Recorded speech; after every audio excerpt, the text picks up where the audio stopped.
Peace and blessings, family. This is your brother asarimhotep with the Madu Mandela Institute for the Advancement of Science and Culture. And this is the Mbongi. And today we have a very, very special interview with Dr. Martell Teasley, social work, a doctor of social work and educational equality. We're going to talk about his life, the motivations behind his research and the work that he does, and anything that comes up, at the moment. And so we'll get into that in just a second when we return.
And we are back. I want to thank each and every one of you again for joining us, those of you who are joining us live, and of course, those of you who are catching the archives. Whether you're catching us live or not, please hit the like button and make sure that you share this conversation with your friends and colleagues. This is going to be a very, very powerful show because we have a very, very powerful guest. Before I introduce our guest, of course, just some general house cleaning in terms of information. As always, there are many ways in which you can support this program and this channel, and that is, one is to join us on Patreon. And so we have a Patreon page, patreon.com/asarimhotep, where you can join at different tiers of support levels in which you get certain gifts and prizes and certain access to certain content, depending upon your level. And so we have exclusive interviews and early access interviews. So there are interviews there and content that you will get weeks, sometimes months before the general public. And so it's a good way to support the channel, or you can visit me at asarimhotep.com and you can give, one-time donations and things in that way.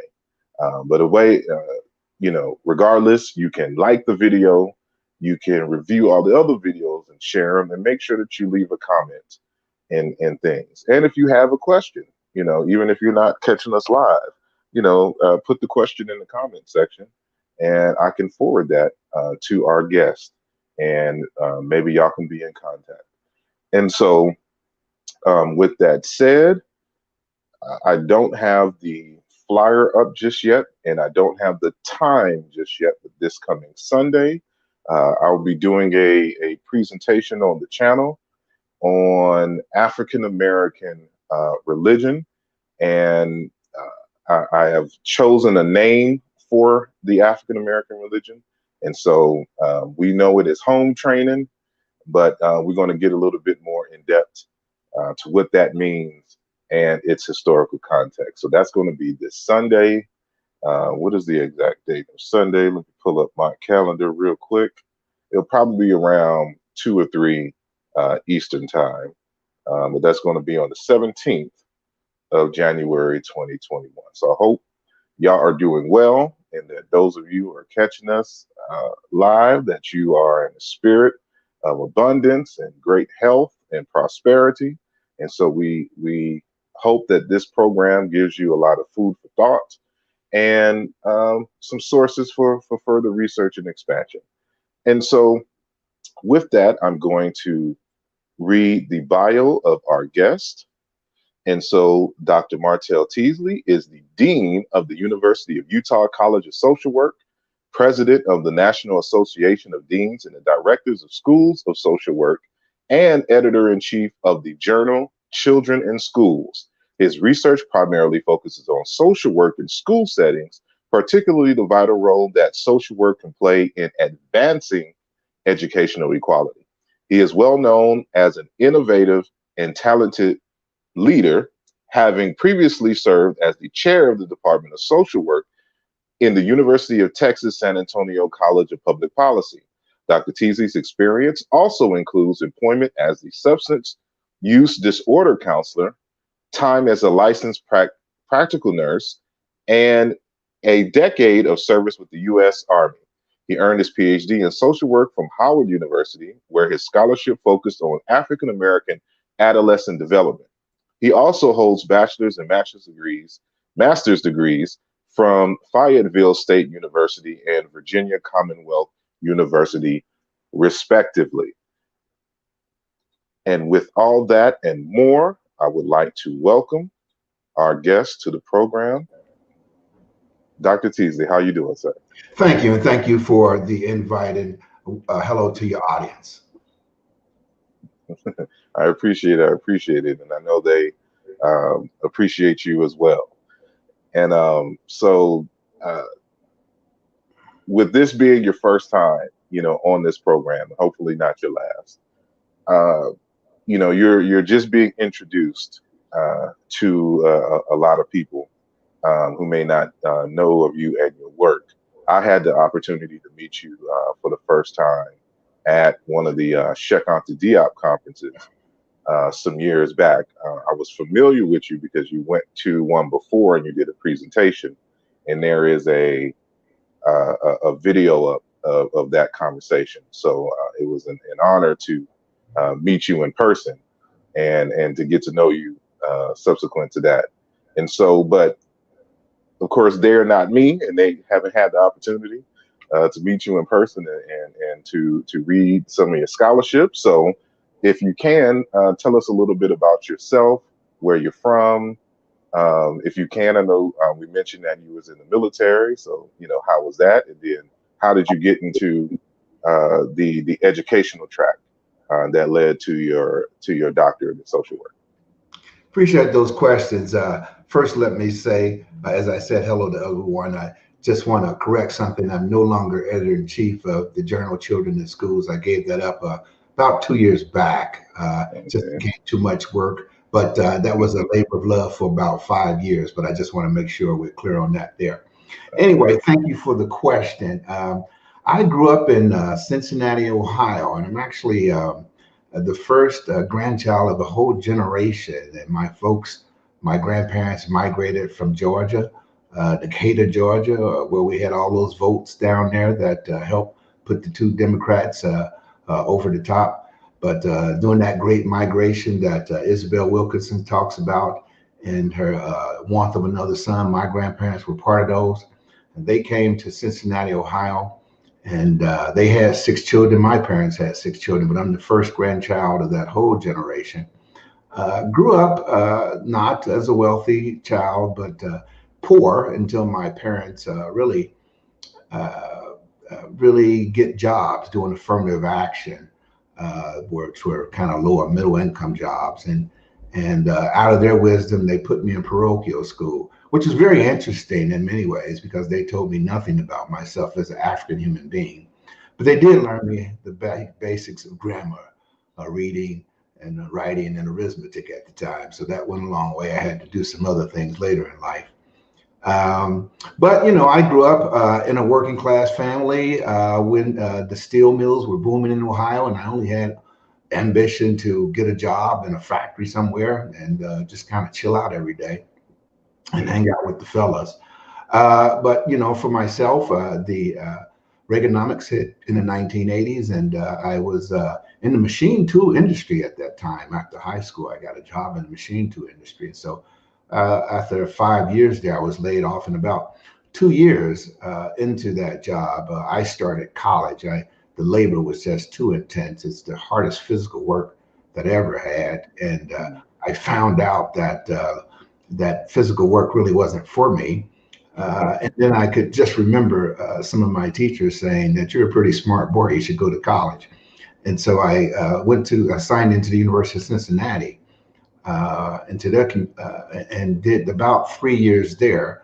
And I was totally laid off and on unemployment for a while, and really not making much money, and really tough time. And that's when I entered the U.S. military, really just for the sake of finishing college. You can imagine you're about 2.5 years, almost 3 years done with college. And then you run out of money, and I didn't have any money at the time. I went to the bank for the loan. The loans were not like they are today. Uh, and so the bank said, "You're doing pretty well. Come back next year."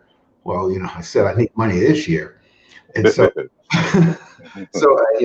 I worked some odd jobs, and actually had paid my way through college up until then.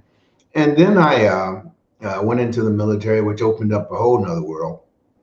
I'm kind of glad I really went to military. I mean, to college before I went to military, because they will attempt to brainwash you uh, with all types of things. And so I was a bit more savvy than that. I remember my first duty station. It was said that you're a very bright individual, but your mouth is going to get you in trouble. Because I went against the grain on many things, and I really never was militarized. In fact, I served as a licensed practical nurse in the military, and I went to nursing school. So I've really always been a humanitarian. And there was a lot of self-study at the time, as well as going and taking classes, and still as a young person really not knowing what I want to do in life, just taking all types of classes, all types of historical classes, and mostly in the social sciences. And I say that to say that when I exited the military, I was in North Carolina, Fayetteville, North Carolina. I was in the first Gulf War, and I was injured, and I was medically retired at the time. And so then all of a sudden I have all these benefits to go back to school, which is what I went in the military for in the first place.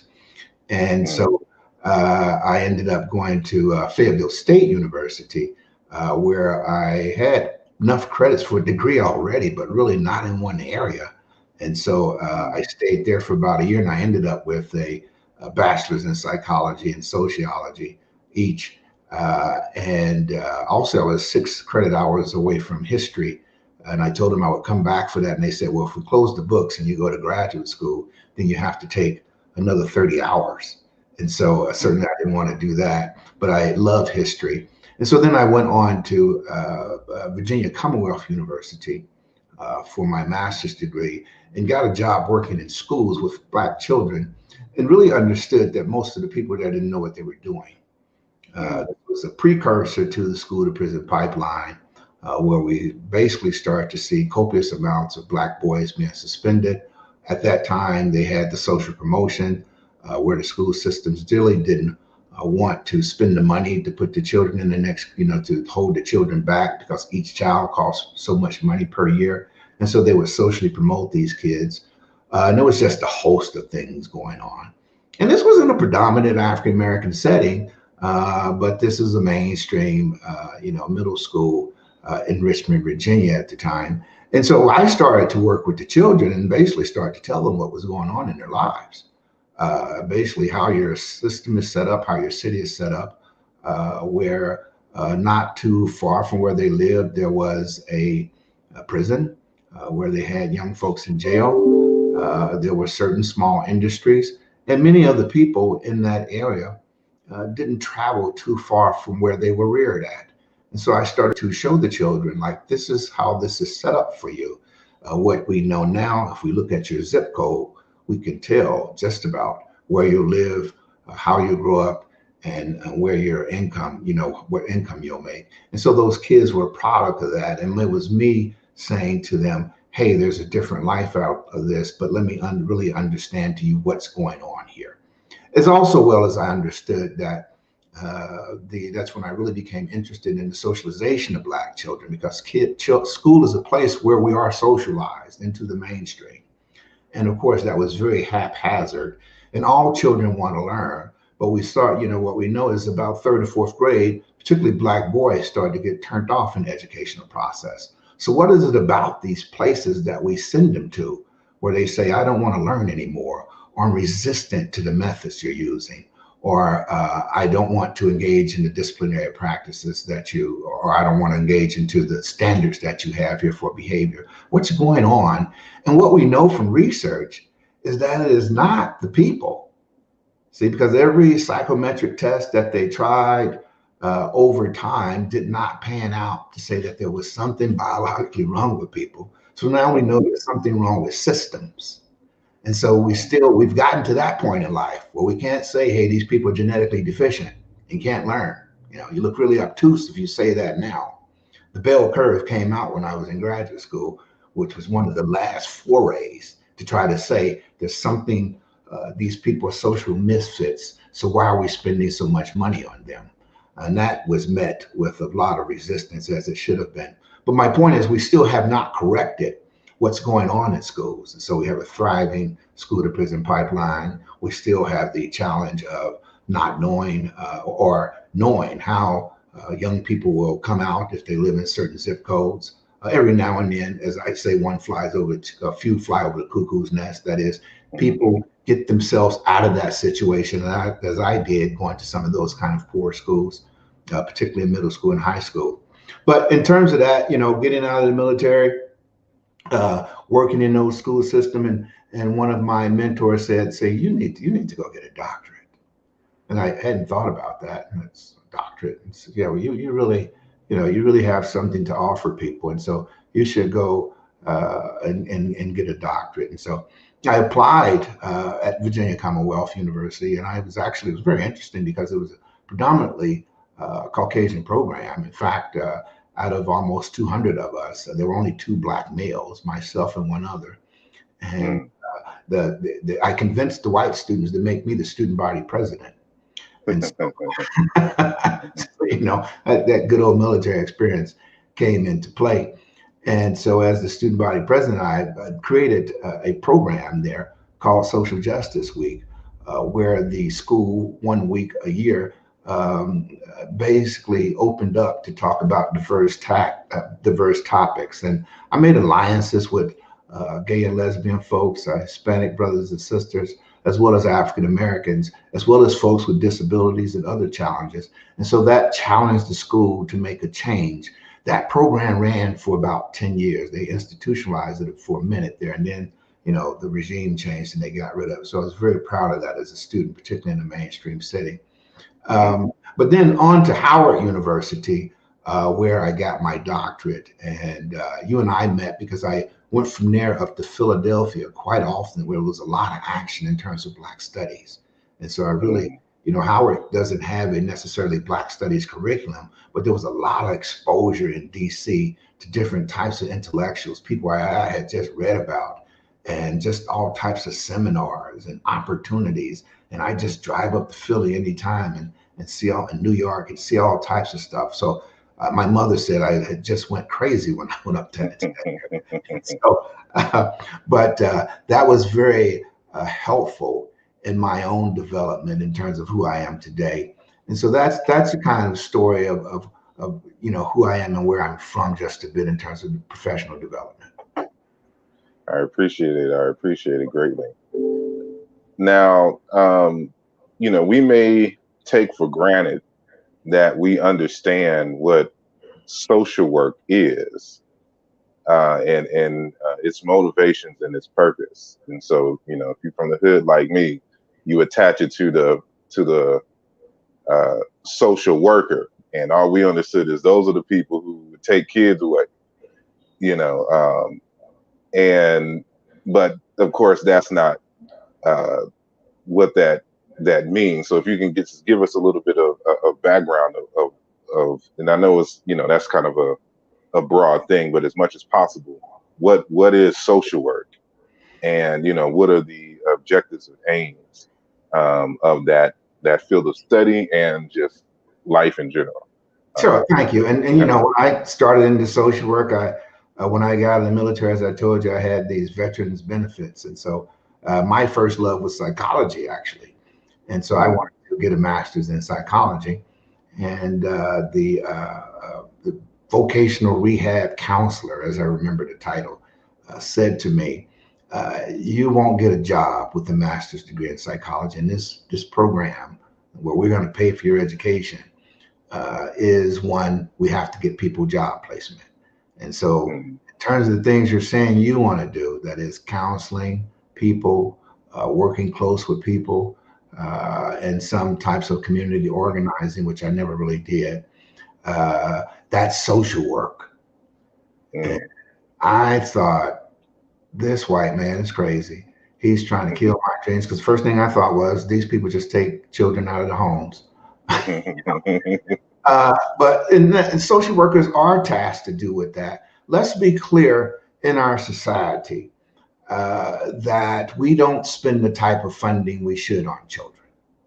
mm, Even though we have, and I say that with a caveat because of a thriving K through 12 system, that mega amounts of money is spent on state budgets, state and local budgets.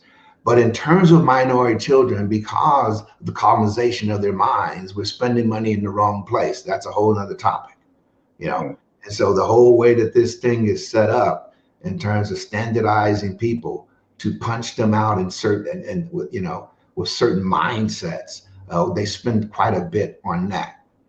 But in terms of child welfare and taking care of children, to make sure that food is on the table, should make sure that they have health care, and to make sure that they are socialized properly so that they become a good citizen in society. We don't do that well to that, and because again, it depends on your zip code. mm, So we give very scarce benefits in terms of social welfare. Social workers look into social policy and what policies impact families, particularly in terms of child welfare, and particularly in terms of family formation, and particularly in terms of, say, the SNAP checks that mm, that people receive. Let me just tell you a little bit. My mother okay. got a job early in metropolitan housing, and she was one of the people that went from door to door to check and see if a man was there as you received your benefits from the social welfare system. And the social Mm, welfare system was a place where social workers worked, but my mother was not one, but she just worked for the housing authority. And my point is that the way our system was set up at the time was that we will give Black families benefits, which really starts in the 1960s with the Johnson administration and his mm, Great Society after the Civil Rights Movement or during. We will give you benefits, but men cannot be there, so you can't really have a family. So we'll give the woman these benefits with her children. And so my mother was looking in houses, and she'd come home and tell my father, I found one today. And that meant that she saw some men's clothes in the closet and men's shoes under the bed and all that stuff, or some guy jumping out of the window. And all that was doing was breaking up families. And so mm, then we're in a situation now where people say, well, why are your men not around your families? We chased them out. And then we put them in prison. Anyway, social workers have had their hands in that, okay? mm, And the wrongful headed thinking of a structural system that basically says, we will let you get benefits as long as you do them this way. And all that has been to the demise of Black males, as we all know. And so, but social workers really empower people to help themselves. But there's serious mm, problems, particularly in our foster care system, where there are disproportionalities in the number of Black children in foster care. White folks would rather go over to Europe and adopt a Russian kid before they adopt a Black kid. And that's just not something I'm saying. That's the reality of it. So our kids are the least mm, likely to be adopted when they're in foster care systems, and they're abused when they're in foster care systems. So social workers are the people who look after that. And then there are families where our children are still taken out. You remember the whole crack epidemic and what that meant mm, to children. And so a lot of social workers got involved there. But again, it was disproportionate in terms of the amount of children that were placed in foster care. So social workers do help people at the everyday ordinary level to get social welfare benefits that they may qualify for. They also engage in policy analysis to make sure that the social policy needs, welfare needs, meet the needs of the people within a particular mm, locality or nationally. But they also help people through counseling, through mental health counseling, people who have been victims of domestic violence, the homeless, people who are in drug abuse.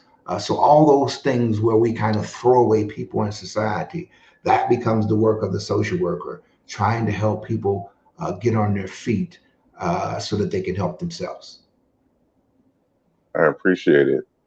Um, this kind of leads me now to a text that you co-authored, and I believe it came out in 2012. Yes. And that is behavioral health response to disasters. Oh, yes. Okay. And so you co-edited that with a Julie Framingham, if I'm pronouncing that correctly.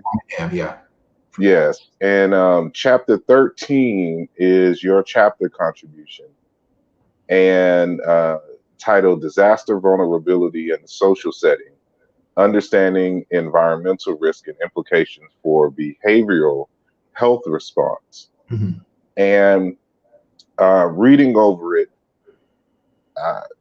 it is discussing in many respects, how we should respond to children after some kind of natural disaster. Like what systems and programs should be in place, what considerations we should have when dealing with children. And I'm wondering, outside of the natural disaster context, would the same apply, for example, in these two situations? So let's say like a mass shooting, at a school, or let's take the pandemic, for example, like how have those considerations, or how have those things been brought into the consideration, given that these seems to be more newer phenomena, versus really at the time in which this was actually published. Yeah, that's a very good question, and all of that is appropriate. Mhm. See, because the general thrust there is, an emergency and a disaster, everyone is empathetic and they want to help out. Similar to George Floyd, people just Mhm. couldn't take anymore, and they saw that knee on the throat, kind of pushing the life out of that man. It took almost 8 minutes to do so, and it was just horrific. And people, we had white people out in masses protesting. In that initial emotional stage, we see that type of help, particularly in disasters. But then as that dwindles and participates that moment and we move forward, we start to act just like the norm. And the norm is very hierarchical. And then we have class differences and income differences amongst people. And so our services are pegged in the same way. So in the chapter, one thing, and then in the book, one of the things, my thing is we need to make the assumption that the poorest people, who really are the people with the most West African DNA in them within this country, we know that through genetic studies, they're going to end up at the bottom. In other words, if you have a disaster, then the people who are going to be least when the dust clears are the poorest people and the blackest people, because that's just how we act. And so we should be about the business of creating program and practice to mitigate that. And that's just basically because of our mindsets. If we think about what happened at the US Capitol recently, the Capitol Police, even though they were inside jobs that we know about, some of them just thought, well, these were good white citizens just protesting. If they go push and come into the lobby, that's okay, but they're not going to do anything else. Because their mindset was that these are kind of civilized people, and this is what they do when they protest, but it won't turn violent. We found out something quite different. That is a presupposition as a mindset, as well as the same presuppositions we have about who needs services after disaster, about who we need to give favor to, about the status of people after disasters, who has appropriate resources, who needs them more. And so all those type of isms that we have are are really magnified when there are disasters. And so it's no wonder when we see the COVID-19 pandemic, we see the same type of outcomes. where the people who have the greatest environmental and health-wise deprivation are the most impacted. And so we are the people in many ways, and we have a broad spectrum of people within our community, as we know. But a lot of our folks are, and we have about 18% of Black folk below the poverty line now, when the poverty line is about 10% nationally rather, as well as Black women with children, single parent. Many of them has poverty rates as much as 26%. And so when you mix that with poor neighborhoods, poor infrastructure, food deserts, low healthcare access, then you get the types of things we saw in the pandemic. So none of that is a surprise to me. The surprise is that we have these beautifully written documents that we know we can find out, all these things. We just don't want to spend the time and the resources to do them. And that's a product of racism and classism and wealth inequality in our country. Now, in that same text, you talk about, cultural competence and, the role that would have in being able to see exactly the things in which you're talking about. So can you talk about cultural competence and how, why that is important to have when responding to these kinds of disasters, and especially with young children? Sure. So, and some people have rephrased that term now from cultural competency to cultural humility, and other types of terms. But it really, part of it is to have an authentic experience with those groups. So, what's an authentic Black experience look like? Well, and so we heard, I talk to folks all the time, particularly after these horrible, horrific things happen with Black folk. And then white folk will approach me and say, well, can you explain this a little bit to me and what books I can read? It's one thing for me to give you a book, and it's another thing for me to try to explain anything. And most of the time I don't like to do it because it's just drive by. They got 50 minutes or 5 or something like that. You can't explain all this. But it's another thing to have an authentic experience with people, you see? And you need that to be culturally competent, culturally sensitive, or have a sense of cultural humility. How could I could talk about the military a bit because I had 10 years of experience of that culture and what it looks like and what it means to be in the armed services and what they do in times of war. See, because that took that experience. And so unless we have people who have these authentic experiences, who understand our history and how we see ourselves and who we are at this time in history, they really can't help out that much, even though they may have all the resources that they need, but they don't know how to use them appropriately. They don't understand the language. That I'm not just talking about linguistics, but in terms of the language of the culture and dealing with the people, the nuances, the circumstances, how family formations act, how people act together. All those things are needed to have a good, authentic understanding of people. And so we need people trained in that. Well, who best is trained in that for Black folk? Well, Black folk are, because they have that type of experience. In social work, the challenge is that over 70% of social workers are white women. And that is a real challenge for the profession, particularly when you think about the Black male. Because the one challenge in our society, why we had white supremacy and why we had the Klan, well, one of the number one griefs is we don't want Black women we don't want Black men with white women.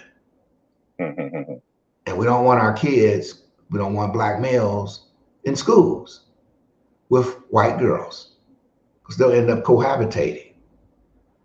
And if you think about that historically, and then you think about a profession that's 70% white females dealing with Black males with all the challenges that we have, it's combustible.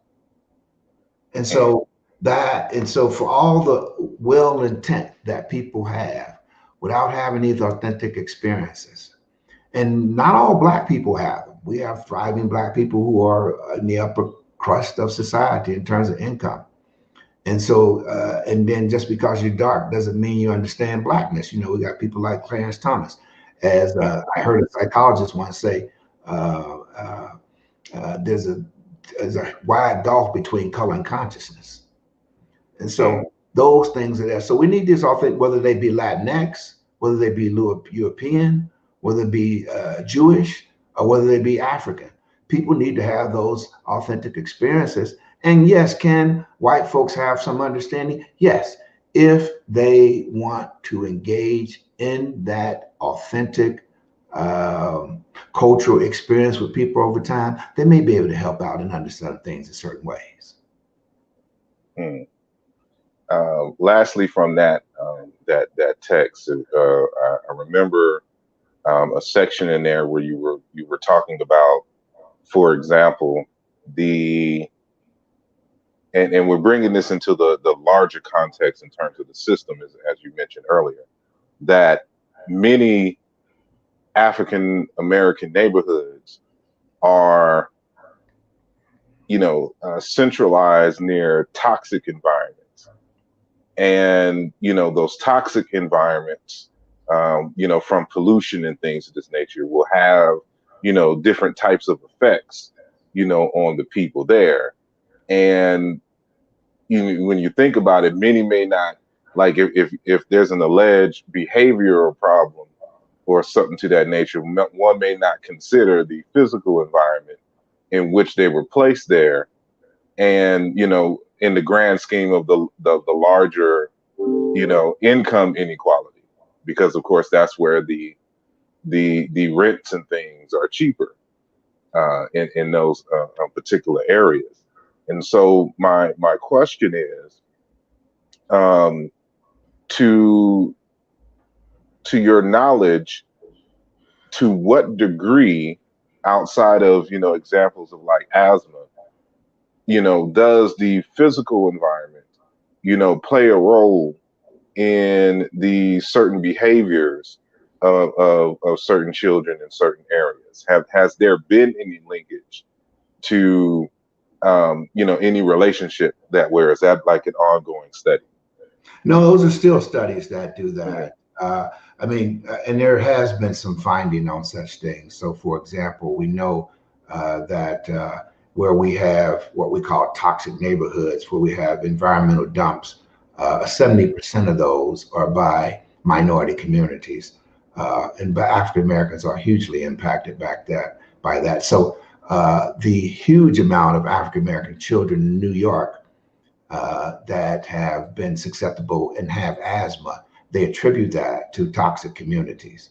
And so that's huge. And now we just saw yesterday, finally, there's an indictment on the former mayor of Michigan for what was going on in terms of the lead in the water in Flint, Michigan. And so that's not over too. And then if you look at the work of Harriet Washington, she wrote a book called Medical Apartheid, but that's not the one. It's a more recent one. She talks about the impact of environmental hazards on communities, and particularly the challenges in the Baltimore area, where there were copious amounts of lead paint. Now, this is not necessarily the environment, but it's the area, this environment that children are living in, where kids have used lead paint. And this has set up lots of toxicity within children, as well as been accountable for a lot of attention deficit disorder diagnosed within Black children. And so, yes, this environmental stuff has a huge impact, but all of that is not taken into consideration. You know, we don't have these holistic studies. That's part of the problem. We're so fragmented. And so what happens is, you know, we get the kid in school and he or she has behavior problems. They won't sit down in the chair. Then the teacher's under pressure because he, she, or they must produce students that are ready for these tests because the teacher might be fired. And so they don't have times for dealing with behavioral problems. So then the quick answer is let's give this child some pills that's going to make them sit in their chair while we teach them, or let's get them out of here into some other program. That doesn't do anything about the large environmental problems that we're having. We're just now starting to see, in terms of the school to prison pipeline, municipalities starting to say, hey, look, you got to stop with what you're doing in terms of the over suspension and expulsion of Black kids. The more problems that are going on within communities and with homes, and your lack of cultural understanding. That's the serious problem there. But there's a huge amount going on in terms of environmental toxins impacting our family. And the future of that looks worse. And if we look at that, plus the copious amounts of Black folk who are entering kidney dialysis, something I found out as a nurse is that these companies, Fresenius and other companies, and it's a hard pill to swallow, they're setting up their clinics near Black and Hispanic communities because they know the projection of kidney disease within those communities are much higher, and they're huge projection rates. So they're going to make money off of this. So while these environmental toxins enter our communities, causing huge deprivation internally, and then the end result of that are disease processes that money is still made off of. And so in many ways, and people may not like me saying this, we haven't broke the habit of being chattel, you see, and that every ounce of who we are as beings has been counted some way, and capitalism finds a way of making $1 off of it. Well, what can we do as a culture? I know some things, has to be addressed policy-wise, but is there, what can be done culturally to kind of, move the trajectory from which the system has led us into, in terms of the current state? What could we be doing on our end to help steer us in the right direction? That's a good question, but it's a multifaceted one. Mm-hmm. And there's a lot, because there's a lot of cracks in the dam in terms of our wellness in this society, and our cultural well-being in this society. And so one thing I've found out over time, and your viewers know this, white folks are not going to be responsible for the repair that we need within ourselves, to heal ourselves. As Fanon talked about, those 3 forms of identity. Who am I? Am I really who I am? And am I all I ought to be? And see, we haven't even answered those questions as a people. And so some ways we are going to have to heal ourselves in terms of this identity problem of who we are and wanting to look like the very people who oppressed us. We still have those problems. And part of that is part of that is why I believe in Afrocentric education and Afrocentric schools. And I've done some research on that. I probably did the only empirical study on Afrocentric schools, and they haven't done so well. And I don't know how many, the New York Times called me as well as NPR, and they want to use that research and say, here's a person who did some research there and found out this doesn't work that well, so he's going to say something bad about him. And when they called me, and NPR called me once, we had a long conversation, but the guy didn't use me for the television, for the thing, because what I said was, no, these schools should have the opportunity, just like regular public schools, because they've been filling us for a long time. And it takes a long time to undo the harm that was done. Afrocentric charter schools are just a new startup. So they should have the ability to get the kinks out of them, just like regular K through 12 education has done for years. Just like white folks, when they first started out in this country and started bureaucratic infrastructures, they ran this place politically sloppy for a long time until they got themselves together. And so it's going to take a while in schools for us to get it together in terms of what we need through K through 12 education. That's one thing. Now, a huge part of that in terms of policy is the whole notion of what Stacey Abrams just did down there in Atlanta. Through grassroots organizing, got our people to vote. because the huge shame of this, and they're talking about this original lie about, whether Biden won the election or not. No, the original lie is the fact that you counted the people who voted first or who were in the long lines. You took the polling machines out of there so that they would be in long lines in the first place, and then the votes were counted last, and then you try to say it was a rigged election. It's constant disenfranchisement of Black people. Stacey Abrams cut through that and went and talked to Shah them and said, look, y'all got to go to the polls. and if you need some money to undo this felon we got you. But we need you to get you registered.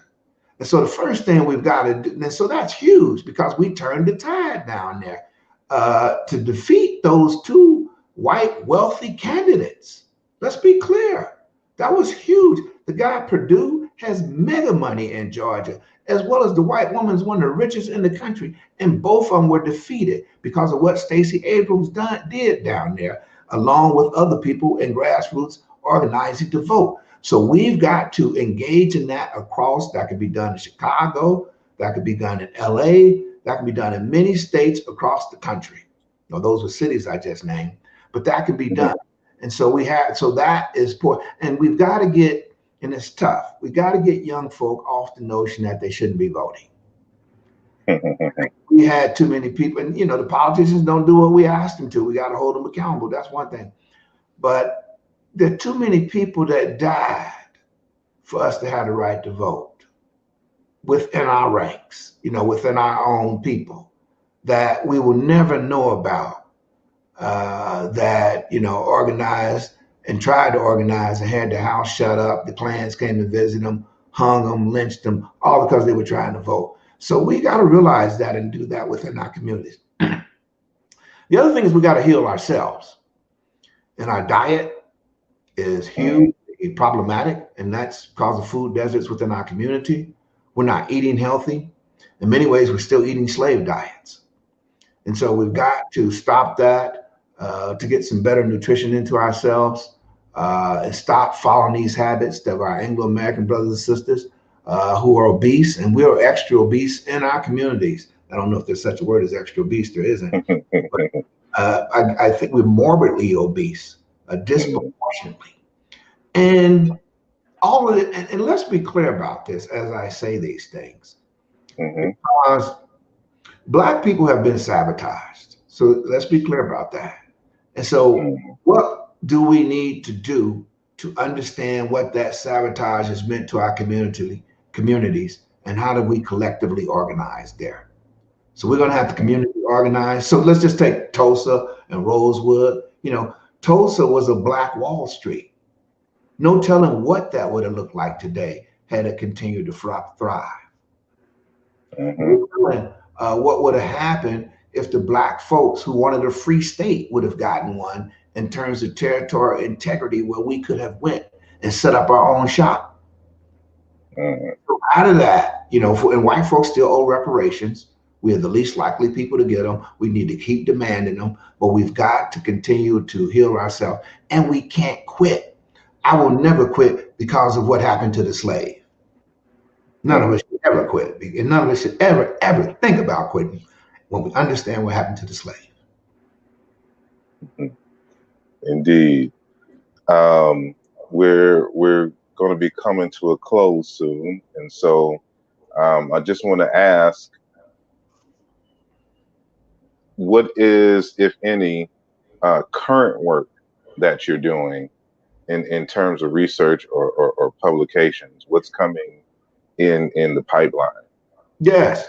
So we have something called the Grand Challenges in Social Work, which is these seemingly insurmountable problems that the profession has tried to tackle, that we know there's some evidence that they could be ameliorated or even eliminated over time if we do the appropriate things. So things like homelessness or food insecurities, we know, or social isolation.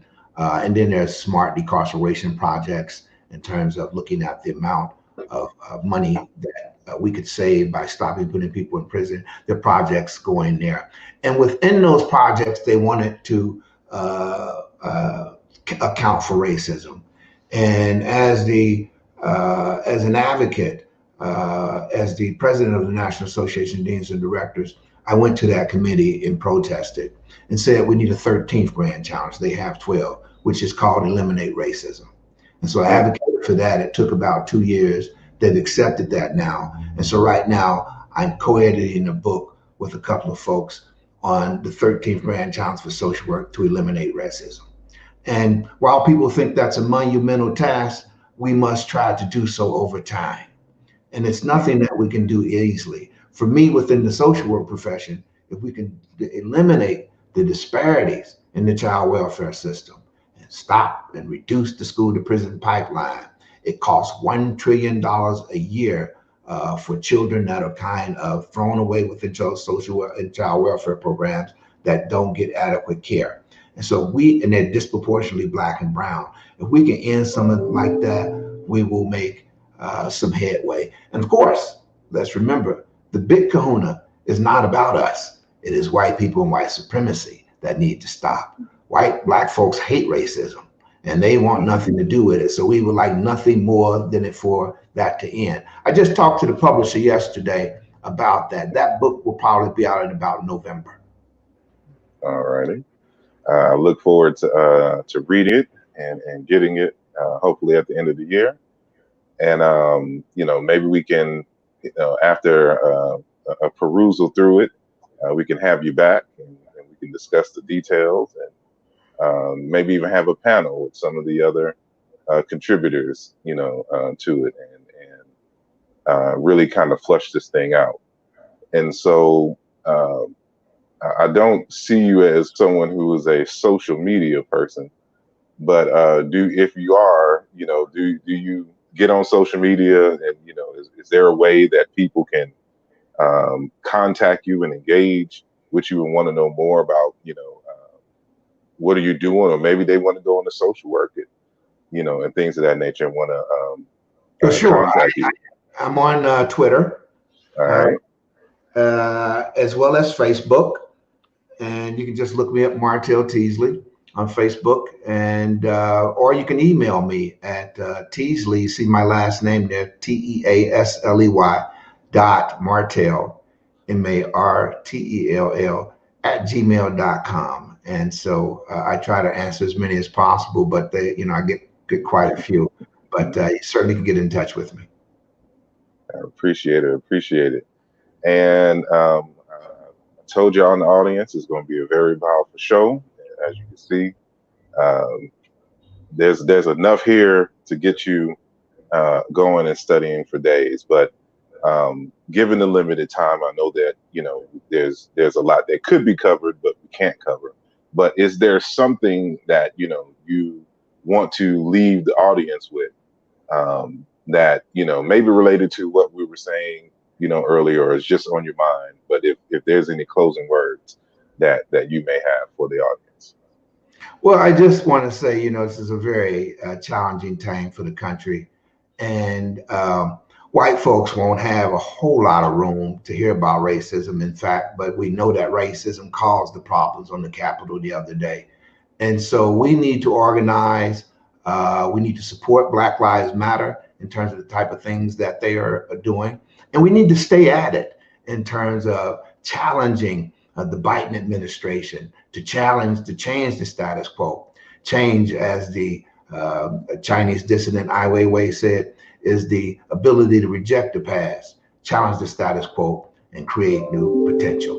And so we find in our country is a time where freedom is in question. And as I've said for so long, and other people have said, freedom is never free, and each generation must earn it. And that's why it's so precious. So the question is, what will you do for your freedom? Malcolm X said, you want to know what I'll do for my freedom? Ask what you would do for yours, and then double it. I'll end it right there. Indeed. I appreciate you very, very much.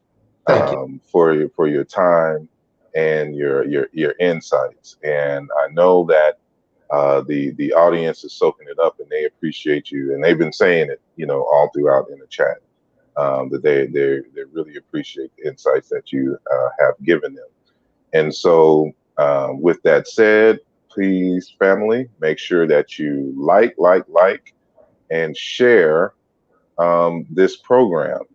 And, if you want to hear more, commentary like this, and, you want to be introduced to these types of scholars, you got to share the content, and make it known. And so we want these insights to be our mainstream. And so, you can help in that process. And if you don't mind, within the last 5 minutes, Dr. Melba Velez Ortiz has a question for you. And Yes. I'll put it up here. And she asks, Dr. Teasley, can you say more about your specific findings on your research on Afrocentric schools? And to your knowledge, have there been any efforts to address items identified in your findings? Well, yes. The what I did was this. I had a student once who asked a question about Afrocentric schools, and I said, look, the only way that the mainstream is ever going to accept them is that they meet standardized measures. That is annual yearly progress, which is a marker that they have for schools. Now, some people would say that, particularly my Afrocentric friends would say that's very European. But I would push back and say it's just basic reading, math, and writing. So basically, Mm-hmm. we want our kids to excel more than that, actually. And so just to do that, that's not a problem. But my premise there is that looking at the annual yearly progress as a metric and how schools did across the country. And I found about 25% of Afrocentric schools were meeting them, and most failed to do so, and others were in and out. So that's not particularly good in terms of educational outcomes. They have now changed that, and that had nothing to do with me in terms of annual yearly progress.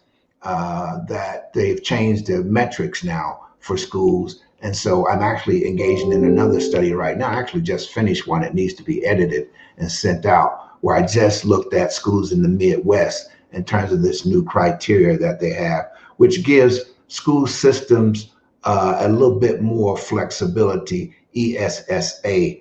I don't want to butcher it right now in terms of what that means, but it gives a little bit more latitude for schools in terms of setting the criteria which they will be judged by. For example, one criteria is how well they can reduce the disproportionality in school suspension and absenteeism and rates in school. So that's one of the criteria, because a lot of kids don't come to school and then they fall behind, as you know.